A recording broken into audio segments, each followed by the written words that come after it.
welcome to Friday. Tonight is a special show. I mean, every time we do a Friday show, it's always like, hey, let's talk about something really depressing where we all want to hang ourselves. Tonight, it's the Fed.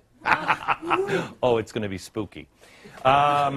During the financial crisis, most Americans have heard a lot about the Federal Reserve, but most Americans don't know anything about it, how it works, what it is, who even runs it, or how it's run. We know that it buys our debt, it sets up interest rates, it has a lot to do with the economic well-being of our nation. Wouldn't you say? Where did it come from? Tonight is part of our E4 focus this year. We're going to delve into E2 and get educated on the Fed. G. Edward Griffin, he is the author of this book, and if one more person hands me this book, I'm going to snap, because I get this from so many. I go out and people are like, have you read this book? Yes, I have. May I recommend, have you read this book? If not, read it. It is The Creature from Jekyll Island. It is a fascinating book on the Fed. The author is one of our guests tonight. We're going to start at the beginning. We're going to talk a little bit about what they're doing now, but I want you to know we're just going to start at the beginning, and really, we're going to give the history of the Fed as told by the Fed. The happy tale on their own website. Are you ready for this? It's great. Here we are. Here it is. Watch this. Quote on their website, after Alexander Hamilton spearheaded a movement advocating the creation of a central bank, the first bank of the United States was established in 1791. You see how great this is? The Fed was started by a founding father. No, it wasn't. No. The first bank isn't the Fed. So what does that have to do with anything? Well, nothing. But they just wanted to throw a founding father's name in there. The bank's charter ran for about 20 years. And because it took about 20 years before Americans realized, hey, that Bank of America thing, that's not working out. They've got way too much power and influence, just like all the other founders said. A proposal to renew it failed. Now back to the happy story from the Fed's website. Quote, the situation deteriorated to such an extent that in 1860, a bill to charter a second bank of the United States was introduced in Congress. The second bank was very much like the first, except bigger, about 3.5 times bigger. It's always that way, isn't it? Anyway, the charter also lasted about 20 years before people went, what are we doing? Americans realized that it wielded too much power and influence, and the proposal to renew it also failed. Then, according to the Fed's website, they got rid of that nasty charter thing in the will of the people. Quote, in 1907, a severe financial panic jolted Wall Street and forced several banks into failure. Many Americans thought their banking structure was sadly out of date and needed major reform. The first draft of the Federal Reserve Act was called the Aldrich Bill because, well, the guy who wrote it was named Aldrich, and it failed.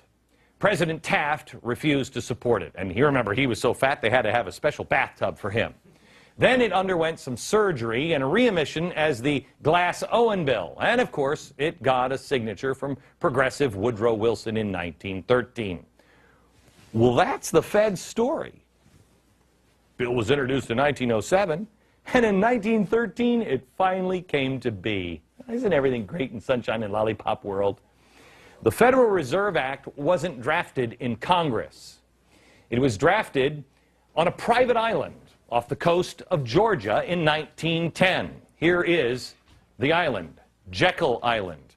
And it was drafted under great secrecy. Jekyll Island was the retreat for billionaires like William Rockefeller and J.P. Morgan. And in 1910, Senator Nelson Aldrich, the Republican whip in the Senate and the chair of the National Monetary Commission, sent his private railroad car to the New Jersey Railroad Station, where he and 5 other men were instructed to come one at a time and everybody pretend they just didn't know each other. Aldrich, who is the guy, remember, he wrote the original bill? He was a business associate of J.P. Morgan. Oh, and the father-in-law to John D. Rockefeller, Jr. So there's no special interest happening there. There was also Abram Piatt Andrew, Assistant Secretary of the Treasury, and Frank Vanderlip, representing William Rockefeller, Henry Davidson and Benjamin Strong with J.P. Morgan, and Paul Warburg. He was a partner at Kuhn, Loeb and Company. He was representing the Rothschild banking family. Oh, he's going to talk about the Rothschilds now. He actually is an interesting character. If you ever saw Little Orphan Annie, Daddy Warbucks was named after Warburg. These are the men that represented 1/4 of the entire wealth of the world. You think we got a problem with wealth now? Those guys, 1/4 of all of the money in the world. The Morgans, the Rockefellers, the Warburgs, the Rothschilds, all in one room. Yeah, but when do they start sacrificing chickens? Well, it doesn't happen. That I'll tell you. These guys were all competitors. According to G. Edward Griffin, who we'll talk to in a minute, they all had come together to form a banking cartel so they didn't have to compete against each other. He says it was like an oil cartel or a sugar cartel, but this cartel actually went into partnership with the government. I mean, how great is that, huh? It's kind of like the drug cartels in Mexico. Wait, I didn't say that out loud, did I? So for more than a week, these men sat around there. And they sat around this big table and they hammered out all the details of what became the Federal Reserve System with 5 objectives. How many of these do you agree with? 1, to stop the growing competition from the nation's newer banks. That doesn't sound good. 2, to obtain a franchise to create money out of nothing for the purpose of lending. That one really doesn't sound good either. 3, to get control of the reserves of all of the banks so the reckless ones wouldn't be exposed to currency drains or bank runs. Oh, that's the charity part. Golly gee, beef, thank you so much.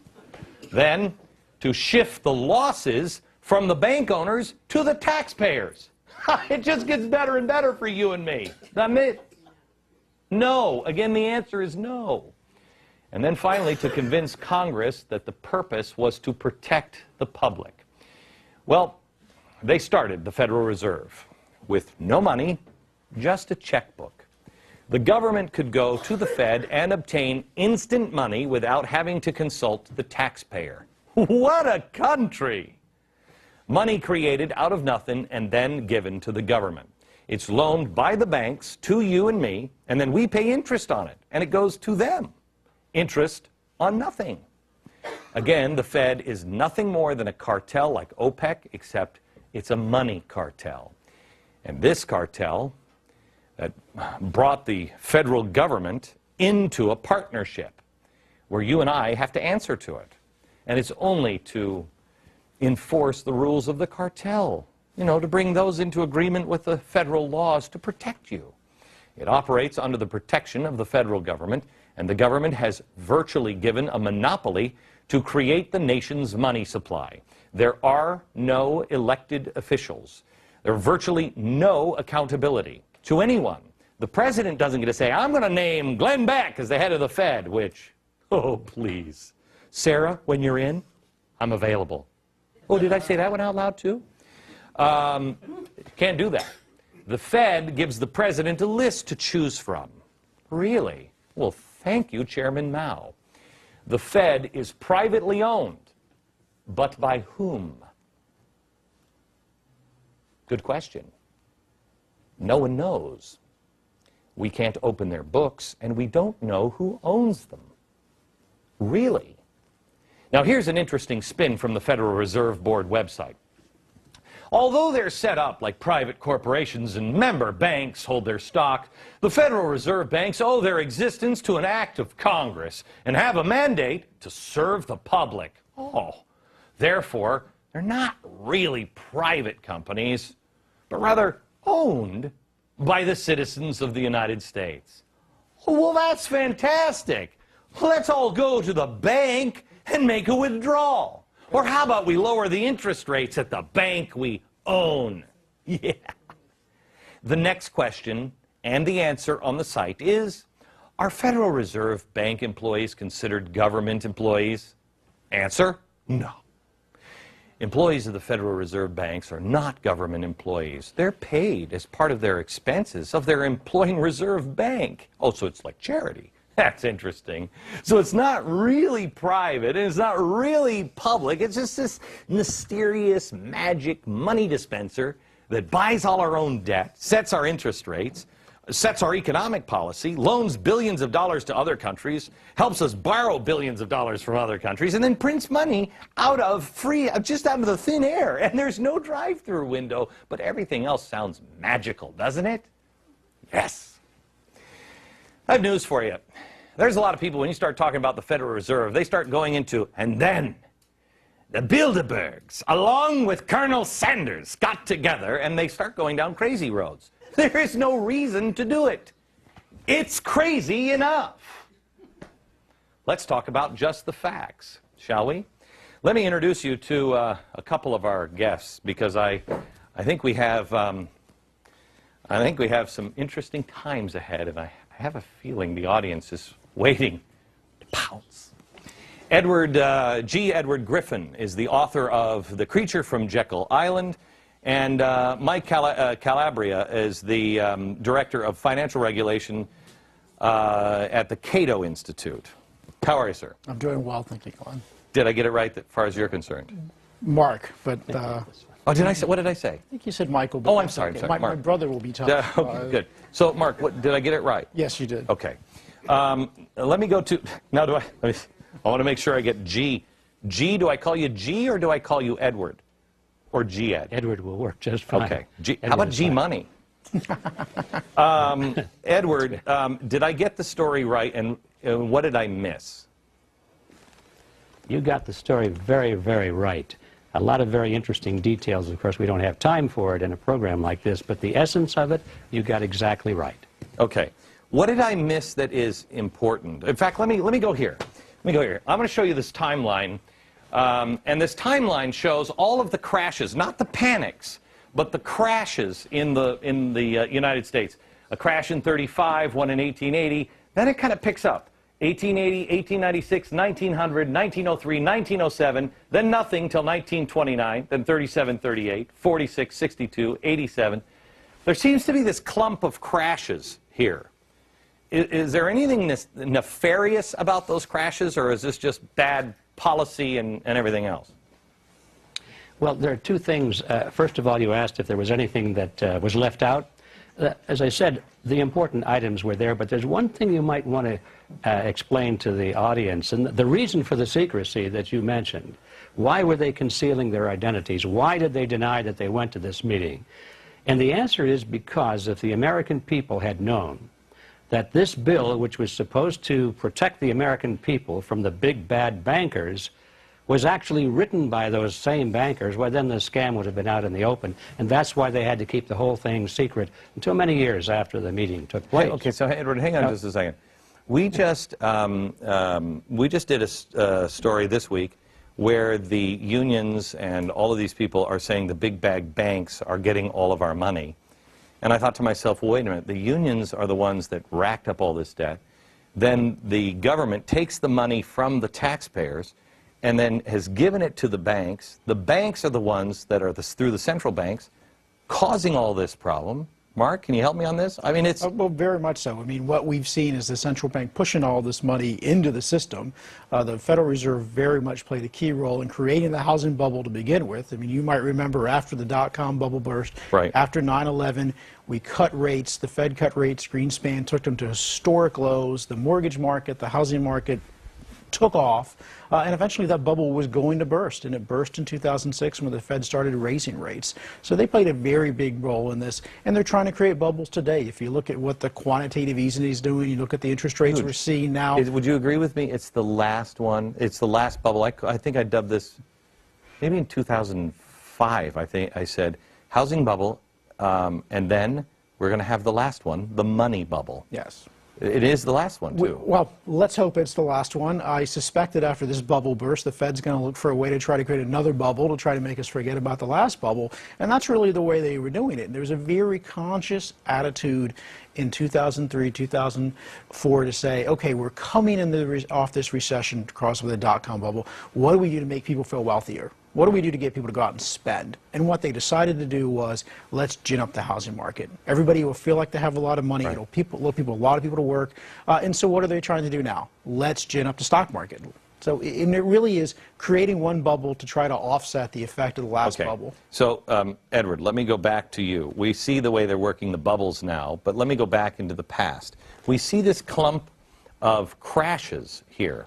And I know, correct me if I'm wrong, I think it's like a panic in the 1890s, either 1892 or 1896, where I believe it was J.P. Morgan that loaned money to the United States. He came in and personally bailed out and said, I'll lend you money. Then another one happened in like '03, and he said, you know, I can't do this anymore. You guys are on your own, but I'll get my friends together and bail you guys out one more time, and they did. And that's what kind of led to this, correct? Well, that's exactly the historic origin of it, but I think underlying this, we have to recognize the principle of the Ponzi scheme. The system really is a Ponzi scheme as we're living through it right now. It works as long as the money supply continues to expand and expand and expand, like any Ponzi scheme. You pay off the first investors so that they're very happy. They bring in the new investors. As long as it expands, it works. But when it finally stops, the whole thing comes to an end. That's why they have to keep expanding the money supply. Well, when you create money out of nothing, you also face the fact that money goes back into nothing. So this kind of a system makes the expansion and contraction inevitable. The booms and the busts are inevitable. If the money were backed by something solid, like gold or silver, that you just couldn't create out of thin air, well, then there wouldn't be these contractions or expansions. It would be a nice, even playing field. Most people think that our money is kind of backed by something in Fort Knox.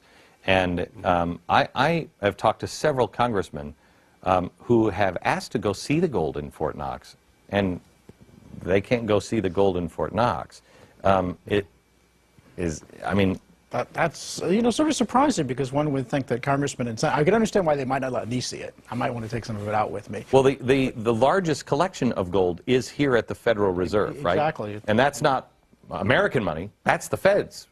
That's the Fed's, and a lot of what the the New York Federal Reserve keeps is gold for other people. Right. Like there might be gold for the Bank of England here in New York that they're keeping, and they quite often will just put it on a cart and move it from one person's account to another. Edward, do you believe we have gold in Fort Knox? I mean, a lot of gold in Fort Knox? Is it still there?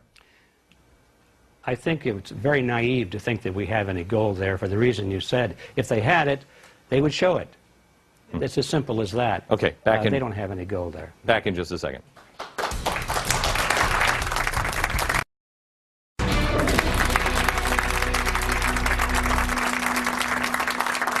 All right, I want to introduce you to our guest, G. Edward Griffin. He is the author of The Creature from Jekyll Island, which is a book you must read.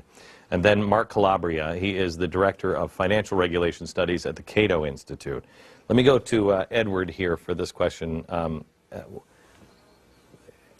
Whenever you go and talk about the Fed, it immediately goes into crazy town talk. It immediately goes to, and then the Rothschilds took a bottle of wine and kept little orphan children in there while they were sacrificing virgins in volcanoes. And you hear this crazy stuff when the truth is scary enough. Where does this come from? Or why do people feel compelled to go down into crazy town when just sticking to these facts alone should petrify people? Or do you believe it is? I don't know the answer to that. Well, I don't know the answer to that. I do know that what you say is true, although I find it less and less true. I think in the beginning, when I first began to research this, the reliable information on the Fed was pretty hard to find. So all you really had was this kind of garbage to choose from. A lot of speculation, a lot of theory, a lot of fantasy. But now there's quite a bit of hardcore information out there, and I see that less and less of that is in the way. Do you think, happy to report that. Do you think, because remember you're talking to the chief conspiracy theorist on planet Earth, I believe I've been dubbed now. Do you believe that this actually kind of works to their advantage? You can just dismiss people. Oh, that's crazy. When you say, I want to look at the books of the Fed, I want to know who owns them. explain to me who is the owner of the Fed? Who is issuing all of this debt? Who's making all of these decisions or money? And show me your books. They immediately can say, oh, really? Yeah, you don't know who owns this, right? Woohoo. You're like, well, no, that one's a fact. Don't you think it works to their advantage? Either of you have thought of that? I think it very much does. What they're trying to give you the perception is, I mean, it's monetary policy. I mean, we need to have a bunch of PhDs around the table because this is just too complicated for you to understand. Don't worry yourself. Trust us. You know, we'll get it right. We are, you know, we've got the public interest at heart. How frightened were you when you heard Greenspan in an interview say, there's stuff, these CDOs and everything else that I don't even understand? And I'm like, what? Well, that's one of the reasons for the secrecy. They are, I think, scared to death that we will figure out that they don't know what they're doing. And the whole gang, the whole show will be up. We will figure out that they don't know how to run an economy, they don't know how to run monetary policy. Well, I don't think all that's the a secret. No, it's not. They haven't figured out that. They still think they've got us snowed. Edward, when you look at the Fed, any idea who's getting rich? Do they walk away at the end with piles of money? If we all lose, are they still, they're fine? Who's walking away with this? I don't see it that way. I think these people already have about as much money as they could possibly spend. They started off with so much wealth that another mansion, another jet, another yacht doesn't make that much difference. I think what these people are doing, Glenn, is they're taking the leverage of this power, this financial power, and they're converting that into political power. Their vision now is much bigger than just making money. Their vision is really in terms of controlling nations and in controlling society and in controlling the world. We've all heard that famous phrase, the New World Order. They use this phrase over and over again. It's their phrase, and they're really serious about it. They're taking the money and they're buying up political leaders, they're buying up media outlets, they're buying up large organizations, influencing labor unions and so forth. Show me how give me an example of where they're buying up media organizations or labor unions. Well, all right, here's how it works. You know, the human being is a herd animal. We follow in groups. We follow leaders.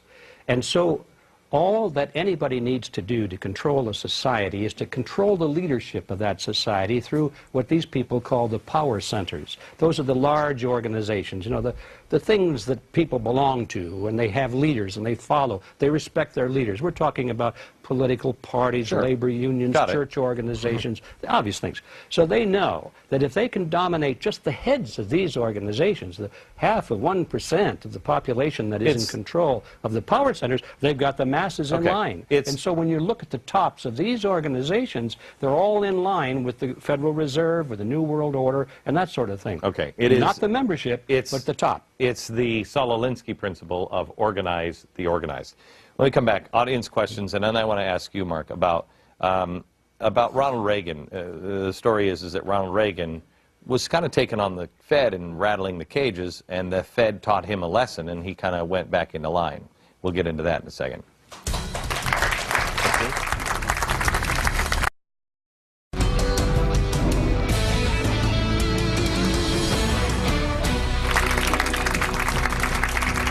We're back now with G. Edward Griffin and Mark Calabria. Edward is the author of A Creature from Jekyll Island. If you haven't read this book, you should. Are you surprised, Edward, on how many people are reading this book now? It's got to, I mean, how long ago did you write this? How long ago? Well, it was published in 1994 was the first year. Yeah. And I'm totally surprised because it's a big, thick book, as you know. I thought it would be good for a doorstop. But amazingly, people really have taken an interest in it. Yeah, it's got to be flying off the shelves because, I mean this sincerely. I probably have 100 copies of this myself because people come up to me all the time and say, you got to read this book. And I'm like, no, I haven't. And they're like, no, you got to read this book. I'm like, no, I haven't. And so I just take it. It's an amazing read that, you know, most people have never taken this journey down. I want to go to Ronald Reagan here for a second with you, Mark, and ask you, because I've always heard that Ronald Reagan you know, after the 1970s and Jimmy Carter, which was kind of a mild version of what I think we're in now. Wow, that's scary, isn't it? He came in and he wanted to change some things, and the Fed, the story is that the Fed taught him a lesson. True? There was a lot of pushback on the regulatory side, and that's the reason, if you remember, that Reagan reappointed Volcker one time, but he did not reappoint him the second time, and because at that point they were not getting along all that well, and there were pretty big differences in policy, and this is despite Reagan was very supportive of Volcker's efforts to bring inflation down. Most of the disagreements were really on the regulatory side. Reagan, in his Treasury Department, wanted to redo banking regulation in a way that Volcker did not agree with, as well as you may or may not know that the regional presidents have to be approved by the Federal Reserve here in Washington. And so there were a number of people that Reagan wanted to get appointed to regional Federal Reserve banks, and these were hard money people, these were people who were inflation fighters, and Volcker vetoed them. So he kept pushing Reagan's people out of the Federal Reserve system. Okay. Edward, if people had to know one story of the Federal Reserve that would turn their hair the color of mine, what would it be? That would be what I call the Mandrake mechanism. That's the process by which money is created out of nothing and put into the economy and withdrawn from the economy. If that doesn't cause your hair to turn white, I don't know what it is. When they said when they said on Capitol Hill, when Bernanke said, "We will not monetize our debt," I got on the air that night and said, he's already lying, but he will monetize. That's all they know how to do. Pardon me? That's all they know how to do. Right, and they monetize the debt, but they're still claiming, I don't know if they are now, but they were a few months back, that they are still claiming? They're still saying we're not going to monetize. Yeah, but they are. But they get away with saying we're not printing money, we're just digitizing it. Yeah, I mean, well, you might remember there was that big interview with Bernanke, and he said there right out, well, you know, we're not creating new money. I mean, you know, they physically weren't printing money, but of course, if I took something, a bank account, and just here we are on the computer and put my money in your account, you'd feel like you have more money. So they were creating money electronically. So he very narrowly said, well, we're not printing more money. I mean, it was absolutely disingenuous. I mean, of course they were creating more money. If they were creating Do you believe that we are headed for I think real tough time? I think we were headed for a real tough time, and I think we could potentially, you mentioned, you know, a bad version of Carter. We have the potential to be back in the 70s sort of situation. Remember, the word stagflation went away for a while, but we might be looking at a situation again where you're having high inflation and high unemployment. How many people here would be like the manna from heaven if we only hit the 1970s? Would be like, oh wow, it's only as bad as Jimmy Carter years. That's fantastic. Edward, your opinion on can we get rid of the Fed? Is it possible? It's technically possible because the Federal Reserve was created by an act of Congress and it can be abolished by an act of Congress. But what must happen before Congress has the backbone to do that? It has to be a complete change in Washington because by and large the people that are in office today are very much beholden to this creature, and they're not going to do it. So we have a political agenda here. If you have people who, like you say, can control through monetary policy, you'll never get those people. You'll never make that change because they would control too much of the money. I mean, they could make the pain enormous. Am I wrong on that? No, you're quite right. In fact, we have the precedent for that during the fight between President Jackson and the Second Bank of the United States. The head of the central bank, which was that version of the Federal Reserve today, his name was Nicholas Biddle, and he fought back exactly that way. When Jackson tried to generate support for getting rid of the Second Bank, he said, I will pull the country down. He said, the nation will fall, the people will fall, but the bank will not fall. That was his exact quote. And he practically succeeded in doing that. So you can be sure, in a contest of this kind, where we're challenging the Federal Reserve power, there's no question in my mind that they will pull out all the stops and try and ruin the economy and then blame it on the fact that we were challenging the Federal Reserve. Let me ask this one question from you, Mark, and then we have to take a break, and that is, How much of, how connected are the central banks? How connected? I mean, how much, when I saw them say, you know what, we're going to devalue everybody's money here for a while to help Japan out, I thought, wait, hold it. Don't you really, shouldn't you talk to maybe, I don't know, the people of the world? And they're just moving together as one, central bank to central bank. There really is a bankers club that's been there since the beginning. For instance, I mean, even among mainstream economists, it's generally recognized that the Federal Reserve of New York's efforts to support the British pound and support the Bank of England in the 1920s helped cause the stock market bubble here. And you see that it's been continued ever since. I mean, we lent tons of money during the crisis to other central banks. And this is the problem, is that they talk to each other. You know, so their constituency is protecting each other and making each other look good, not essentially listen to what the American public wants. So I do think there's a real problem that they're not looking out for our interests as much as they're looking out for the interests of each other. Back in just a second.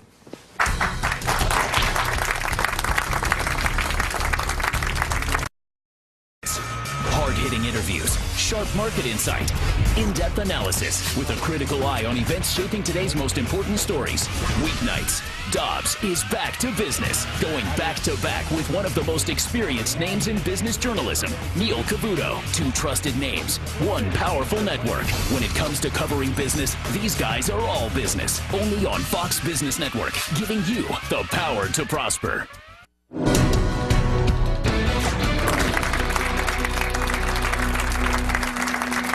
We're talking about the Federal Reserve System, and we're back with G. Edward Griffin and Mark Calabria. And we want to go to the audience here who has sat patiently, and I want to start with Nicole and your question about the Fed. Okay. In the Weimar Republic, they flooded the economy with currency to like jumpstart it. How much money would have to be flooded into our economy, either in like dollars or percent of the GDP, to have that same situation as they had in the Weimar Republic? The inflation rates you saw in Germany in the 20s were, you know, off the charts. I mean, literally people were getting paid twice a day so that you could go to the grocery store before prices doubled. And, you know, literally you'd be there at a cup of coffee, and by the time you got your next cup of coffee, it was more expensive than the last cup of coffee. So we were talking, you know, interest rates, inflation, double digits over the course of a day. Well, you have Zimbabwe. Yeah, in Zimbabwe. You have Hungary. So it's certainly very feasible, but we are a long ways away from that. You know, I think worst case scenario for the United States is we're going to start to see inflation in the high single digits. Now, I think that that's important because even at a 2% rate of inflation, which the Federal Reserve tells us is price stability, at a 2% rate of inflation over 30 years, half of the value of any asset is wiped out. So, you know, this slowly erodes over time. Now, obviously, when you get to something like 10 or 20% inflation, you're just running to stay ahead and protect the wealth you have. Edward, do you have any point of context here on the printing of money? They're now talking seriously about printing money as a way out of this unsustainable debt. Well, that's always been their theory. They're just talking about it more openly now. And that's, as I said a moment ago, that's their only trick. And so we can anticipate that's the trick they're going to play. But in terms of inflation, I am not quite as optimistic about the inflation rate, or as impressed by this 2% or 3% figure. I believe that the government is not telling us the truth about the true inflation rate. I think they're fixing the formula. You think? You know? I don't think I'm alone in this, obviously. But what is the true rate? I believe, from what I can see, that it's pushing up to about 20% right now. It maybe not be that high, but that certainly is the rate at which gold is expanding, and historically that's always been a very accurate measure over a long period of time of true inflation. Well, how far can that go? I don't know. Well, here's the thing. All the experts will tell me, because they've digitized the money, yes, that and most of the money is sitting in banks, that you know, these people who are trying to collapse our economy, they say the banks have the money, we want that money. What the experts will tell you is, well, no, we're not going to cause inflation because the banks have that money, and so it's not in the system. It only is a problem when it's pushed out into the system. Well, the problem is not just inflation, but if you want to pull all that money back, you have to pull it back by higher interest rates. Yes. So how high do the interest rates have to be? Let's not talk about inflation. Let's talk about I'm going in to get a loan. How high do the interest rates have to be to pull and suck all of that money back in to the Federal Reserve? Well, you remember, I mean, I don't know during the the answer early to that. 80s, I mean, the prime rate got over like 21%. Right. And so one should start with, we are going to see higher interest rates either because of inflation and or the Fed having to raise rates to fight inflation. So I will tell you that I talked to Art Laffer, this is 2 years ago, and I said, Art, how high do they have to be? And he said, Glenn, I'm not going to give you a number. He said, substantially higher than what we saw in the 1970s and 80s. My question to him was, how do you not stop the heart of the economy if you've got, let's just say 25% interest rate? But nobody has an answer on that one. So how would you stop? How would you? You throw the economy into a recession. That's what happened in the early 80s. We had a very deep, fortunately it was a relatively short recession, but it was a very deep and painful recession we had in the early 80s, and that was with the federal funds rate of just around 21%. It only works if you have a free market system and people who know, who are willing to experience the pain and know how to go out and start business. Back in just a second.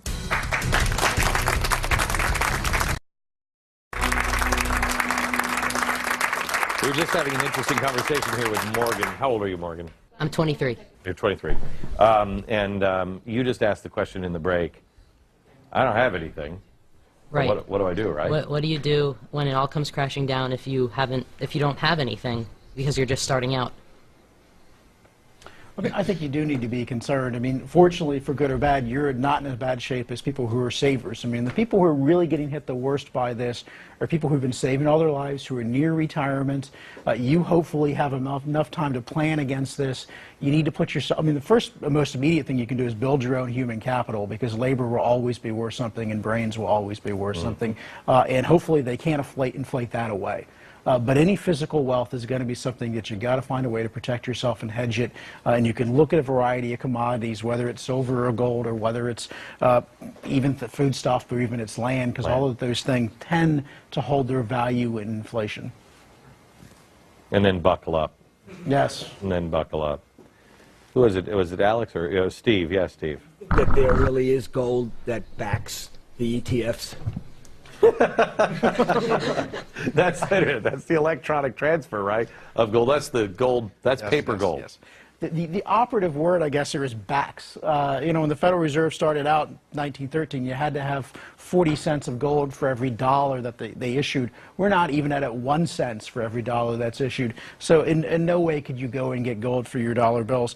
Now, I think an important part, we talked earlier about what would make people change their mind about the Fed. I think a lot of people have forgotten that up until 1971, when Nixon took us off the international gold standard, there was an anchor that kept the dollar somewhat stable. And you really didn't see a burst of inflation in history until after that happened. So if we did nothing but went back on a gold, some sort of standard, internationally, you get a really big constraint on the Fed because of that. Let's go back there, because Ed had a question here about the gold standard, right? I understand there is a bill in the North Carolina House, H.R. 301, to create a state-based currency backed by gold and silver. And Utah just passed a bill, and the governor signed it, saying we'll accept gold now or U.S. dollars. I don't know how they're going to get away with it, but I want to go there, and can you even get back to a gold standard without massive pain? Next.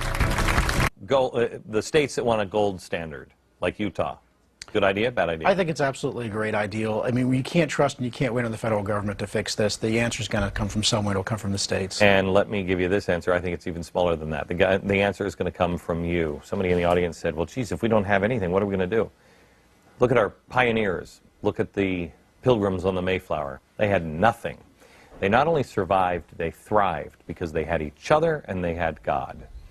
Look to somebody who actually has some answers for the answer, not the Federal Reserve. From New York, good night, America.